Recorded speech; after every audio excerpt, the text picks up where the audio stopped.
Hello guys, in this video I am going to show you where you can find the frequently asked questions on COVID measures in the Tiqets application.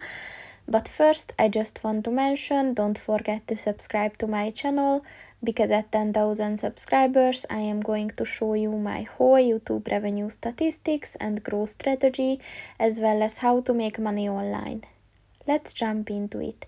First of all, open the application on your phone and then click on the options button at the bottom of the page on the right.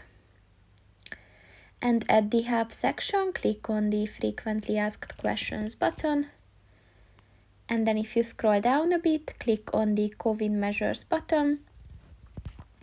And here you will find all the questions related to that. So if you're interested in any of them, then just click on it and you will find the answer here. And if you found it helpful, you can always support them with a feedback. So that's pretty much it for this video, guys. See you in the next one. Goodbye.